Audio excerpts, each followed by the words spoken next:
Entérate con Leslie, una plataforma virtual de noticias e información del Perú y del mundo. Entrevistas y transmisiones en vivo. www.enterateconleslie.com. Muy buenas noches, amigos televidentes. Les saluda Leslie Yatas Ramírez, directora y conductora de Entérate con Leslie. En este segundo bloque tenemos a un invitado muy especial anunciado ya, ¿no?, en el programa, el doctor Francisco Miro Quesada Rada. Él es ahora candidato al Parlamento Andino con el número 9 en las elecciones primarias de Acción Popular, el director del Diario del Comercio, director también de la Escuela de Ciencias Políticas de la Universidad Nacional Mayor de San Marcos, la Decana de América. Muy buenas noches, doctor. Bienvenido a su plataforma Entérate con Leslie. Buenas noches, Leslie. Qué gusto de verte nuevamente. Gracias, maestro. Y vamos a tratar con usted dos puntos. Primero, esta segunda vacancia. Recuerda que hablamos sobre la primera, ampliamente discutimos este tema, y ahora se viene dentro del mes siguiente la segunda vacancia y se debate este lunes. Y luego nos gustaría que nos cuente un poquito sobre su decisión de haberse postulado para el Parlamento andino en esta primera fase de elecciones primarias. Vamos con lo primero, la moción de vacancia, doctor. Bien, en realidad es un tema central. Yo creo lo siguiente. Cuando yo he estado leyendo el periódico, y la pregunta que me estaba haciendo es: ¿a quién le creemos? ¿Le creemos al presidente o a los colaboradores eficaces? Yo lo que estoy leyendo es que acá hay la declaración de 4 colaboradores eficaces, ¿no? 4 aspirantes a colaboradores eficaces se indicaron al mandatario como el receptor de soborno por 2.300.000 relacionados con obras de etcétera, etcétera. Entonces ya es como para pensarlo, ¿no? Y la pregunta es que estamos en un caso sin duda de corrupción.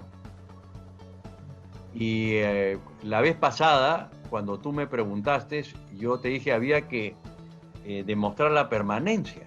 Así es. Pero ahora con estos hechos vemos que hay por lo menos una secuencia. Hay una permanencia. Entonces, sí, y este es un tema de interpretación de la norma. Ya no es un tema taxativo que la norma dice esto, la norma dice otro. No dice, aquí hay unos testigos que si mintieran se van inmediatamente a la cárcel. En consecuencia, este es un tema muy delicado y yo creo que sí debería de proceder la vacancia en este caso. Tal vez la primera... creo aún así, que no va a generar inestabilidad. Correcto. No va a generar, como muchos dicen. Yo creo que sí, porque es un tema ético, es un tema moral, es un tema central. Entonces, ¿qué cosa prima?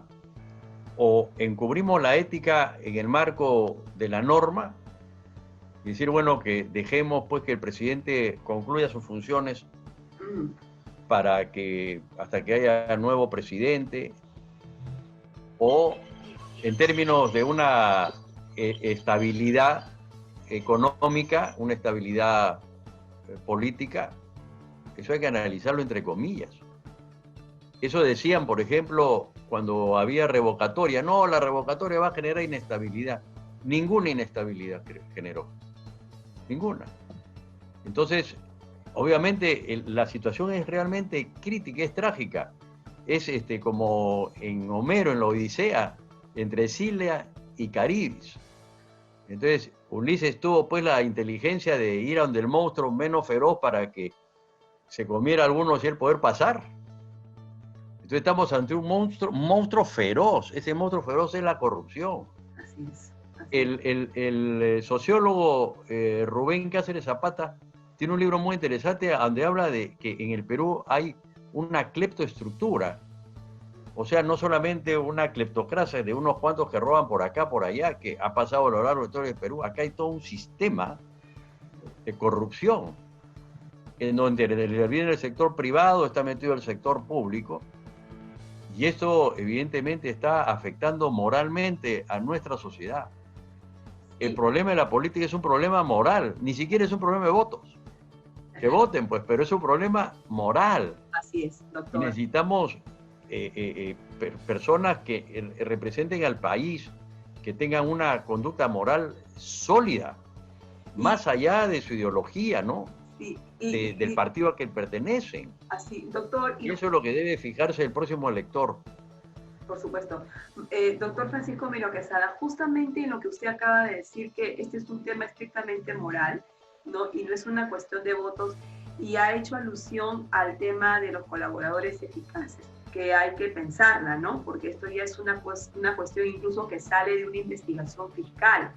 Y la pregunta también, tan serio es que esto ha motivado que 2 fiscalías, ¿no?, aperturen investigación al señor Martín Vizcarra.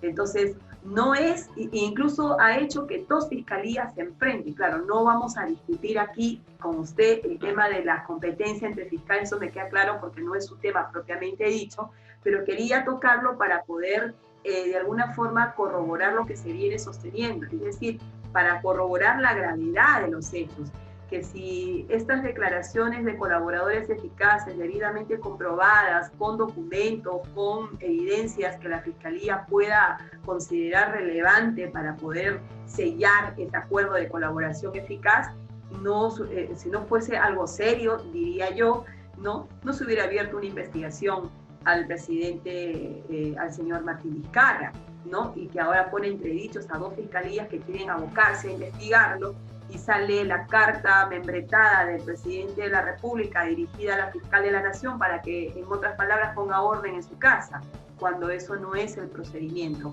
Pero, en fin, ya hay una investigación que está en la base, ¿no? Tú mismo lo dices, si 2 fiscales coinciden, quiere decir que hay objetividad. Claro, hay un mínimo de objetividad. Puede haber dicho, no veo elementos para hacer una investigación. Los 2 dicen que sí. Sí, no, hay una mínima objetividad en las investigaciones. Que el presidente le mande una carta a la fiscal de la Nación, bueno, ya está de alguna manera acentuando de que está inmerso en una investigación. No, además no debería de meterse, pues, ¿no? Porque precisamente muchos están diciendo que él controla ahí en la fiscalía, ¿no? Pero claro, pero hay algo de eso. Evidencia, o sea, nos lleva al terreno de la especulación de decir qué es lo que ha querido decir el presidente Vizcarra, librando un oficio membretado, ¿no?, a la fiscal de la Nación, pidiéndole que dirima un conflicto, si de antemano se sabe que la fiscal de la Nación no dirime conflictos. Y para eso está el artículo 7 de la Ley Orgánica del Ministerio Público, que determina que es a través del Ministerio de Justicia, ¿no? 3. El presidente de la República no está investigado en su condición de tal, sino como ciudadano. Es que el presidente, como él mismo ha dicho, él no es político, él es técnico, entonces su lógica del técnico es A y B. Y el cambio, la lógica del político está pues en el marco de una serie de matices, ¿no? Pero un presidente debe tener asesor. Yo soy presidente y yo mando. Sí, en consecuencia, la fiscal debe obedecerme a mí. No, la fiscal es autónoma, es libre de tomar la decisión que ella crea conveniente en su jurisdicción. La fiscal de la Nación. Hay que respetar las jurisdicciones. Así, a mí me parece que ahí el presidente ha cometido, con el debido respeto que le merece su investidura, pero ha cometido un grave error, ha patinado en este tema, y esto es adjudicado también a sus asesores y principalmente al Ministerio de Justicia, que debió, en primer lugar, a través del artículo 7 de la Ley Orgánica del Ministerio Público, como lo votó el doctor Sergio Tapia, librar esta confusión. Pero en fin, regresemos al tema de la vacancia, doctor Francisco Miro Quesada. Este lunes 9 de noviembre se ha citado al presidente de la República. ¿Usted considera, si bien es cierto, no tiene la obligación el presidente de asistir al pleno para poder argumentar su defensa, si bien puede mandar a su abogado, ¿usted considera que el presidente de la República sí debe concurrir al Parlamento para poder defenderse en esta moción y darle una explicación al país? ¿O es suficiente que su abogado lo haga? No, por supuesto, que vaya él. Él tiene que ir acompañado de su abogado. Porque al fin y al cabo, obviamente el presidente es un cliente, pero es un cliente presidente. Estamos hablando de la máxima autoridad que además personifica a la nación. Se le está acusando de unos actos de corrupción, entonces él tiene que ir a desmentir y decir al Congreso: ustedes están equivocados porque aquí no hay corrupción. Y tiene que demostrar ante el Congreso, ayudado por su abogado. Es un poco la figura con Kuczynski, que la primera vez fue con el doctor Alberto Borea, que es un excelente constitucionalista, un hombre muy capaz, un gran maestro, y se defendió pues él y lo defendió su abogado.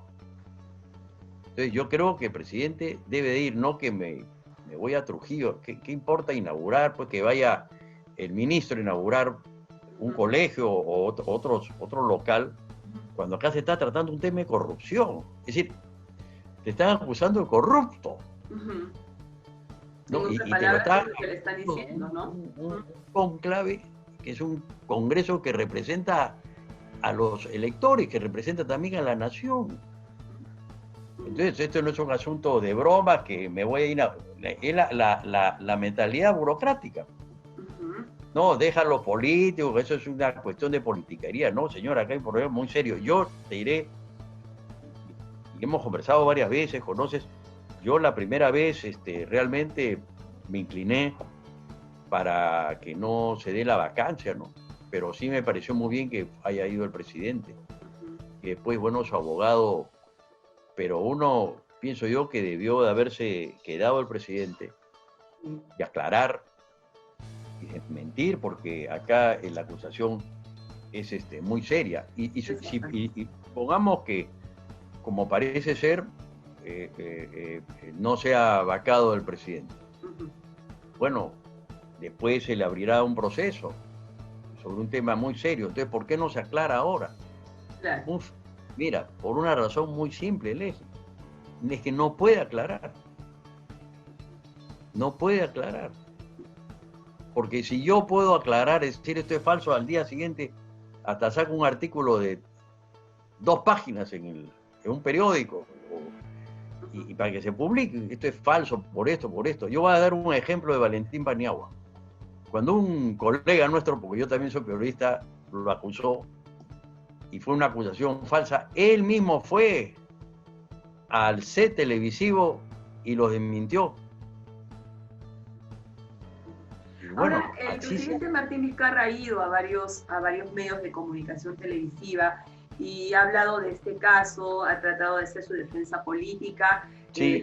¿no? En ese tema, pero todo se ajustaba a decir que esto es una venganza, que esto, como él ha liderado el tema de corrupción en el país, ¿no? Que se está, en otras palabras, que están inventando, ¿no? O que están creando, ¿no? Una conducta que no es de él, ¿no? O sea, le resta la mínima importancia cuando reportajes dominicales están sacando muchos detalles acerca de este presunto soborno y ya existen 2 fiscalías abocadas a esta investigación, lo cual nos da en la balanza, nos da las evidencias y las bases como para decir, no, mira, esto es una situación muy grave, muy seria, mucho más grave que la primera. Tal vez los hechos que sustentaban la primera vacancia no estaban debidamente argumentadas, ¿no? En la moción, porque teníamos solamente los audios que se dieron a conocer ante la opinión pública, que todavía no eran parte de una investigación. Pero acaba lo de la moción de vacancia y la semana siguiente empezó todo, ¿no? Empezaron a detener a los asesores, a los ministros, a los funcionarios del Ministerio de Cultura por 10 días, ¿no? O 7 días, entonces esto ha sido realmente impresionante. Pero ya esta vacancia, esta segunda moción de vacancia tiene hechos mucho más fuertes. La pregunta, doctor Francisco Mero Quesada, usted lo ha dicho también, pero yo quiero reiterarle, el decir que no se lo vaque porque está a pocos meses de terminar su mandato, y es lo que el presidente ha venido sosteniendo, ¿no? Que a pocos meses de acabar la presidencia se me presenta, se me notifica esta moción de vacancia. como restándole la importancia, como diciendo esto no tiene ningún asidero o algo por el estilo. Entonces, debemos esperar esto, digamos, ¿es correcto que esta situación se pase por alto, que termine su mandato o que el Parlamento tome la decisión de vacarlo? Creo que esta vez el Parlamento debe tomar la decisión. Porque acá hay una información sumamente grave. Y claro, la decisión del Parlamento es vacarlo o no vacarlo, ¿no? Eso todavía no está definido. No, y eso depende de votos, ¿no? Eso va a depender de los votos. Dadas las circunstancias, si yo tuviera esa oportunidad, yo votaba por la vacancia esta vez, Okay. Sí, yo creo que sí. Porque, bueno, lo anterior podía ser alguna falta, bueno, ya había algo, ¿no? Pero esto es una acusación muy seria y no ha sido desmentida con la claridad que debería de ser. No ha sido. Yo doy el ejemplo, uno va al lugar, a la televisión y desmiente, inmediatamente, ¿no? Pero esto de que me quieren vacar, que esto viene de Humala, no me parece, ¿eh? Acá hay algo muy serio. Claro, se ha gestado también en el escenario político en cuanto a las estrategias políticas de parte de los actores políticos.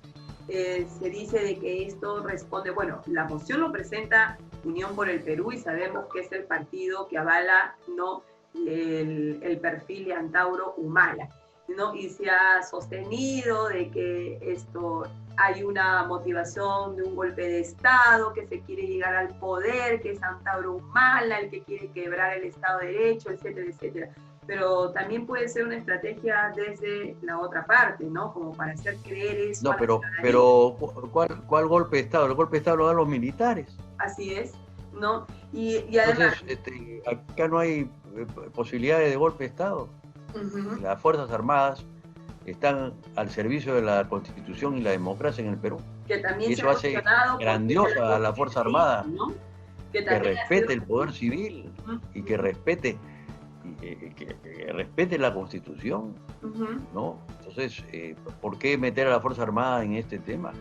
¿Por qué se viene no hay golpe de Estado? En la opinión pública he escuchado algunas opiniones de algunos juristas con las que evidentemente yo no comparto, pero que respeto como pluralidad de opinión que debe darse en nuestro sistema democrático. Vienen sosteniendo de que si el Parlamento, por ejemplo, decide vacar al presidente de la República en esta oportunidad, ¿no?, y asume el señor Merino como presidente del Congreso, el pueblo no le debe obediencia a un gobierno usurpador, ¿no?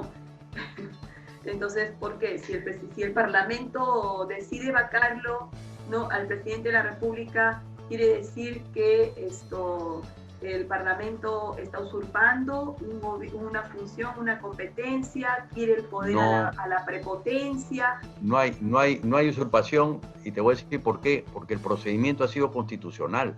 Ajá, sí. Está en el marco de la ley. Bueno, toda usurpación se da fuera del marco de la ley. Así es. Y una vacancia es un mandato que está en la Constitución. Acá está. Así es. Es un procedimiento constitucional. No entiendo por qué, entonces, si el Parlamento decidiera vacar al señor presidente, ¿por qué estaríamos ante una figura de una usurpación de poder, de competencias y funciones? A no ser que en el Parlamento, por ejemplo, no se respeten las garantías de un debido proceso, no se le permita al presidente defenderse, etcétera, etcétera, lo cual el Parlamento también tiene que ser muy fino, ¿no?, en este respeto de garantías, ¿no? Leslie, tú tienes razón. Que hay un proceso.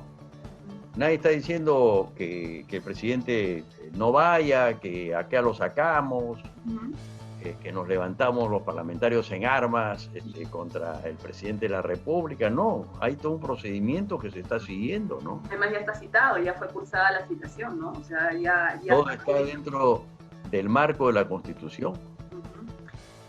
¿A dónde está la insurgencia contra la democracia? Bueno, no está, pues, no está, no hay. Porque la primera vacancia trajo como consecuencia el tema de la sedición, ¿se acuerda? ¿No? Del tema de la sedición por las conversaciones que justamente el señor Merino, que es de su partido político, hizo unas llamadas a las Fuerzas Armadas y eso se tomó como un acto de presunta sedición. Primero se dijo que era sedición, luego presunta sedición y luego quedó en nada, ¿no? Entonces, y eso también lo hemos debatido aquí en el programa, en la plataforma de Entérate con Leslie, porque con los penalistas propiamente dicho sobre este tema y dijeron que esto no ha comportado un acto de sedición. Una llamada del presidente del Congreso, por así decir, al presidente del Comando Conjunto, no es sedición, es una llamada. Ese es otro tema distinto. Doctor Francisco Mero Quesada, me queda claro de que usted concluye de que el Parlamento debe tomar la decisión de vacar al presidente, en su opinión, por estos hechos graves que vienen sucediendo. Y ahora sí. Debería, ¿no? Pero es una cuestión de votos y es lamentable, sinceramente, que si bien es cierto la disolución del Congreso cerró un capítulo de este conflicto político entre poderes, sin embargo subsiste el conflicto político, pero con nuevos actores, con nuevos mecanismos, y usted tiene mucha razón al decir que en esta oportunidad la originalidad de estas controversias con mucha más firmeza no vienen tanto del Parlamento hoy en día, sino del Ejecutivo, ¿no? Como que la suerte se ha invertido, ¿no?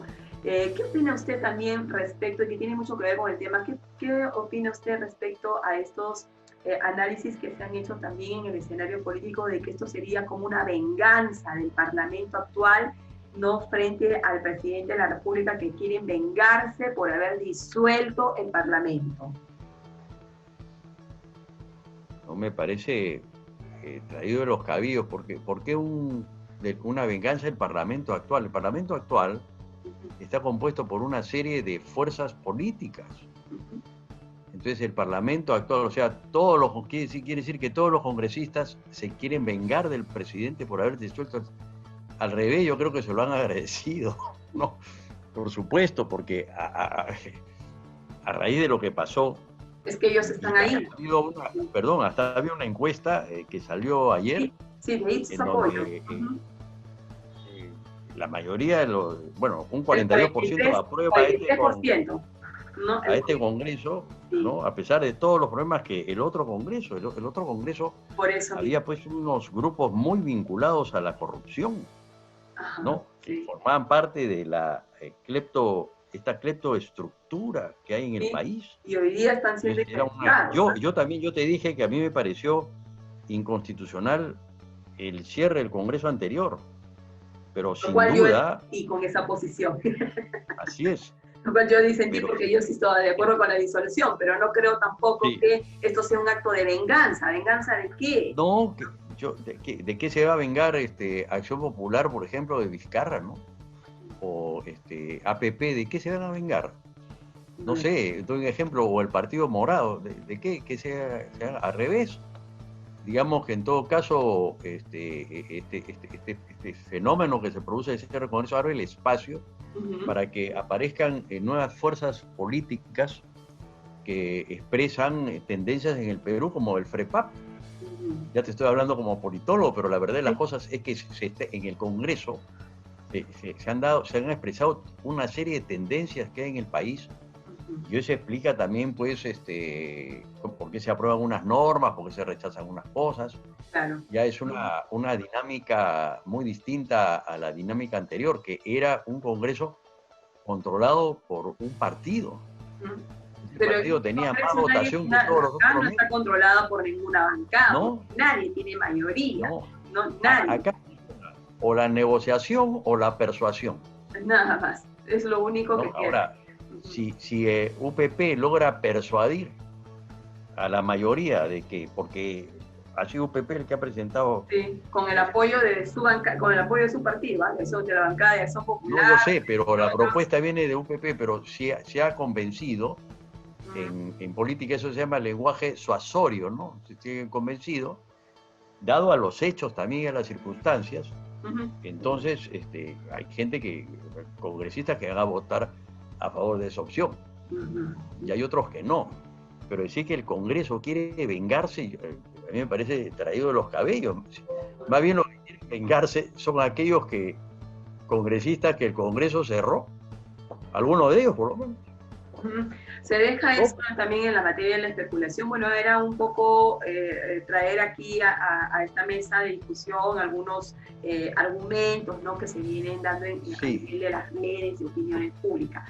Doctor, vamos a pasar al último punto respecto ya a una candidatura puntual suya al Parlamento andino, ¿no? Y que va con el número 9. Primero va a pasar usted por las elecciones primarias de su partido político Acción Popular. Antes de contestar esa pregunta, quisiera hacerle otra que tiene que ver con su partido. ¿Usted cree que Acción Popular, que le ha costado, que prácticamente ha ingresado a este Parlamento con mucha fuerza, que no es la fuerza mayoritaria, pero con mucha fuerza, ¿no?, en este Parlamento, y dadas las críticas que se le ha hecho a algunos actores políticos como el señor Merino, ¿no? ¿Cree usted que eso merma, en su opinión, la posibilidad de que Acción Popular tenga mayores opciones en estas elecciones 2021? Bueno, en San Marcos, en mis clases de ciencia política, hablamos de que si existen leyes de la política. Y en una oportunidad hemos hablado si existe la ley del deterioro de los gobiernos. Y eso es muy relativo. No existe la ley del deterioro de los gobiernos, porque hay casos en que los gobiernos o las autoridades o los parlamentos no se deslegitiman, sino que mantienen un cierto grado de aprobación y de reconocimiento. No es el caso del Perú. En el caso del Perú, la mayoría, salvo ahora Vizcarra, a pesar de todo, Vizcarra tiene una alta aprobación. Sí. ¿No? Pero yo pretendo, pues, ser objetivo, ¿no? Más allá de mis compromisos como militante. Yo creo que eso depende mucho de las circunstancias, depende mucho de los candidatos, depende mucho cómo se plantea una campaña también, porque en qué puede haber fallado Acción Popular, por ejemplo, en haber votado para que las personas retiren su dinero de las AFP. ¿Acaso no es su dinero? Pongo como un ejemplo, ¿no? Claro. Entonces, los técnicos dicen que eso no es conveniente, ¿no? El tema también de la jubilación, del fondo de jubilación del Estado. Bueno, hay todo un debate, pero también hay un tema de necesidad. Entonces, pues, uno es dueño de su dinero. Yo, en lo personal, creo que, y además ya por mi edad, ¿no? Creo que es bueno tener una reserva para, como se dice, guardar pan para mayo, ¿no? Entonces yo ya soy jubilado, no de la universidad, pero sí soy jubilado del diario El Comercio, ¿no? Y yo tengo mi jubilación. Entonces eso ayuda. Yo aconsejaría mejor no hacerlo, pero hay una situación de desesperación. Claro. Ha aumentado la pobreza como consecuencia de la pandemia y también como consecuencia el desempleo, de que el sistema económico no ha funcionado tan bien como se pensaba, porque la economía informal es una economía de subsistencia, no es una economía orgánica, capitalista, organizada, institucionalizada, ¿no? Entonces, evidentemente, un poco que la gente va digamos, a enjuiciar eso y vamos a ver cómo orienta su votación. Bien. Además, hay una cosa, estamos hablando de elecciones presidenciales, no de elecciones parlamentarias. No, el ideal sería una reforma constitucional para que el Parlamento sea elegido en la segunda vuelta, ¿no? Como muchos colegas míos plantean, yo estoy de acuerdo, pero no está dado ese caso. Estamos eligiendo a candidato a la presidencia de la República que a este candidato lo van a seguir, claro, ¿no? Un grupo determinado de parlamentarios, ¿no? De acuerdo a la Constitución. Perfecto. Entonces yo pongo siempre en duda esas generalizaciones. En política, toda línea recta se rompe. Entonces, en política la línea tiene que ser curva, es curva. Las líneas exitosas son curvas. Hay altibajos, hay para arriba y a veces baja, no puede ser algo así directo. Claro, a veces se como cae. Decía Lenin, ahora me van a creer leninista, pero así decía Lenin, pues un paso adelante, dos atrás, no importa que lo haya dicho, pero es una verdad. O sea, a veces hay que retroceder y otras veces hay que avanzar. Esas son parte de las estrategias políticas, ¿no? Muy bien. Y vayamos al segundo y último punto para cerrar la entrevista, su candidatura al Parlamento andino con el número 9 en estas elecciones primarias. ¿Por qué tomó la decisión de candidatear al Parlamento andino, doctor Francisco Miro Quesada? Bueno, un grupo de jóvenes y algunos no tan jóvenes, militantes del partido, estuvimos conversando, ¿no?, sobre esa posibilidad. Y se me planteó la posibilidad de ir al Congreso. Y yo le dije que no, que quería ir al Parlamento andino, porque me parece que el Perú también tiene que estar representado en esa instancia supranacional. Y contra lo que muchos creen, porque obviamente comprenderás, he investigado, muchos creen que uno va al Parlamento andino ahí a pasearse, a dar vueltas, y que es un lugar donde unos cuantos señores no hacen nada. No, hay un montón para hacer. Así es. Yo tengo para el Parlamento andino por lo menos como 11 propuestas que se pueden hacer para beneficiar al Perú y a los países de la región. Falta mucho para hacer. Yo no digo que mis otras propuestas van a tener éxito. Simplemente yo creo que ahí se puede hacer mucho para el Perú y se puede hacer mucho para la región andina. Además, es un proyecto futuro. El mundo del futuro va a ser integración. Claro. La Unión Europea es un ejemplo de esto. Tiene sus altibajos, ya se fueron los ingleses, ¿no? Pero la Unión Europea es sólida. A nosotros nos falta, digamos, organizarnos mejor, la comunidad andina, y ver un poco cómo están funcionando las instituciones en la Unión Europea para que las instituciones andinas funcionen a este nivel. Ahora, ¿cuál es la función de un parlamentario andino? Representar a tu país, a tu pueblo, en un parlamento deliberativo, porque es un departamento segunda. También tiene una función de fiscalización, ¿eh? También, por ejemplo, tiene una función de coordinar las normas andinas con las normas nacionales. Por ejemplo, una norma sobre el medio ambiente para proteger la Amazonía. Los 4 países andinos somos amazónicos. Y hay países como Colombia que tienen Atlántico, o sea, Caribe, y tienen Pacífico. O sea, que pueden salir de un lugar al otro, ¿no? Y tenemos, además, salvo Bolivia, 2 países andinos con una extensión inmensa de mar Pacífico que es un mar muy importante y riquísimo.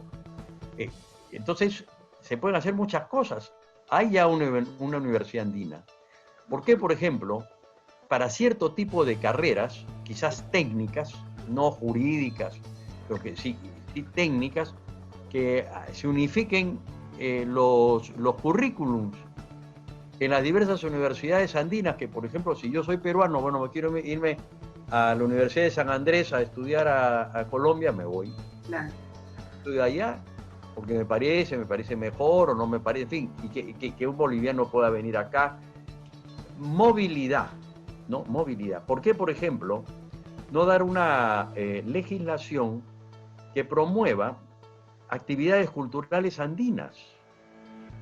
¿Por qué, por ejemplo, yo tengo una propuesta para hacer una carta fundamental andina, no una constitución, que sea fundamentalmente principista, que recoja principios fundamentales de nuestras constituciones, los derechos humanos y alguna forma de organización. Pero había la Carta Andina de Derechos Humanos, recuerdo yo esto. No, claro, la Carta Andina de Derechos Humanos, pero hablo de una carta fundamental. Ah, ok. Una carta fundamental como, por ejemplo, tienen los alemanes, tienen una carta fundamental, ¿no? Que no es estrictamente una constitución, pero que incorpora principios fundamentales de valores democráticos, humanistas, y de alguna forma de organización de estructuras gubernamentales supranacionales. Incluso había también un proyecto de constitución un proyecto de constitución latina, de América Latina y el Caribe, por ejemplo, ¿no?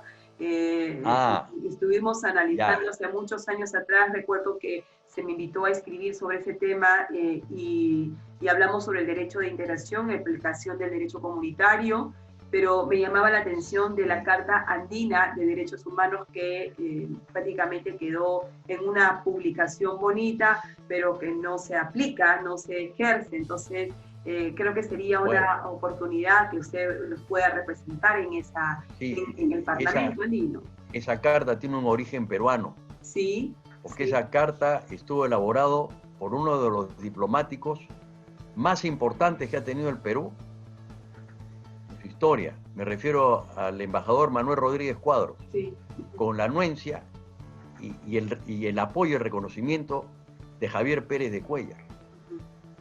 Entonces, nace pero está hablando sobre la carta americana, ¿no? De todo el continente americano. Lo que pasa es que cuando nosotros analizamos cómo ha ido evolucionando estas instituciones, tenemos el Pacto Andino, el cual Chile se fue, y Venezuela medio que se fue, en fin, está un poco por ahí también. ¿Y por qué? Porque tiene el Mercosur. Y el Mercosur es ya la unidad de Brasil, Argentina, pero no Uruguay, está en la comunidad andina, Venezuela. Paraguay. Venezuela no está en la comunidad andina. Ya no, ya se fue. Sí. Pero estuvo, pero ya se fue. Entonces, y después está la Unión de Repúblicas Andinas, que se creó con un gran evento que hubo en el Cusco. Me parece, y no me falla la memoria, en el gobierno de Toledo. Y en el Cusco se hizo eso. ¿Por qué? Porque había inspiración. Están ahí todas las repúblicas sudamericanas, incluso la Guayana Inglesa, que forma parte es una república sudamericana que muchas veces no la tomamos en cuenta y que tiene frontera con Venezuela y tiene con Venezuela, precisamente con Brasil. Entonces, está la región de las Guayanas. Entonces, es un proyecto maravilloso. ¿Por qué no aportar ahí? Así es. Y yo creo que esa sería una tarea de muchos congresistas andinos. Son 5 lugares por país, por así decir, 5 curules por país. Y ahí se debaten temas regionales. Es también un proceso de aprendizaje, ¿no? Bien, nos gana un poco el tiempo, pero quisiera... Te digo en broma, ahora que le preguntan tanto a los candidatos que cuánto es el sueldo mínimo, que cuánto cuesta la papa y todo eso, que yo ya mi señora me ha entrenado muy bien. Hay que averiguar pues cuándo es el sueldo mínimo en Bolivia, en Colombia también, ¿no? Doctor, finalmente para terminar, porque nos gana el tiempo, ¿cuándo son sus elecciones primarias? Es el 29. El 29 de noviembre son las elecciones primarias y vamos a ver que esto ya está oficializado. A ver, pues vamos a ver si agarro las primarias, porque dice que no hay, bueno, dice que no hay primera sin segunda. Yo creo que acá no hay segunda sin primera. Doctor Francisco Miro Quesada, muchísimas gracias por este enlace con la plataforma Entérate con Leslie. Le deseamos muchos éxitos en su postulación primaria como candidato al Parlamento Andino, deseando que también usted pueda de pronto llegar a representarnos en una instancia tan importante como es el Parlamento Andino. Muchísimas gracias, doctor. Buenas noches, amigos. Despedimos el programa con el doctor Francisco Miro Quesada. Ha sido todo por hoy. Nos reencontramos el próximo miércoles, Dios mediante, a las 8 en punto. Buenas noches, doctor.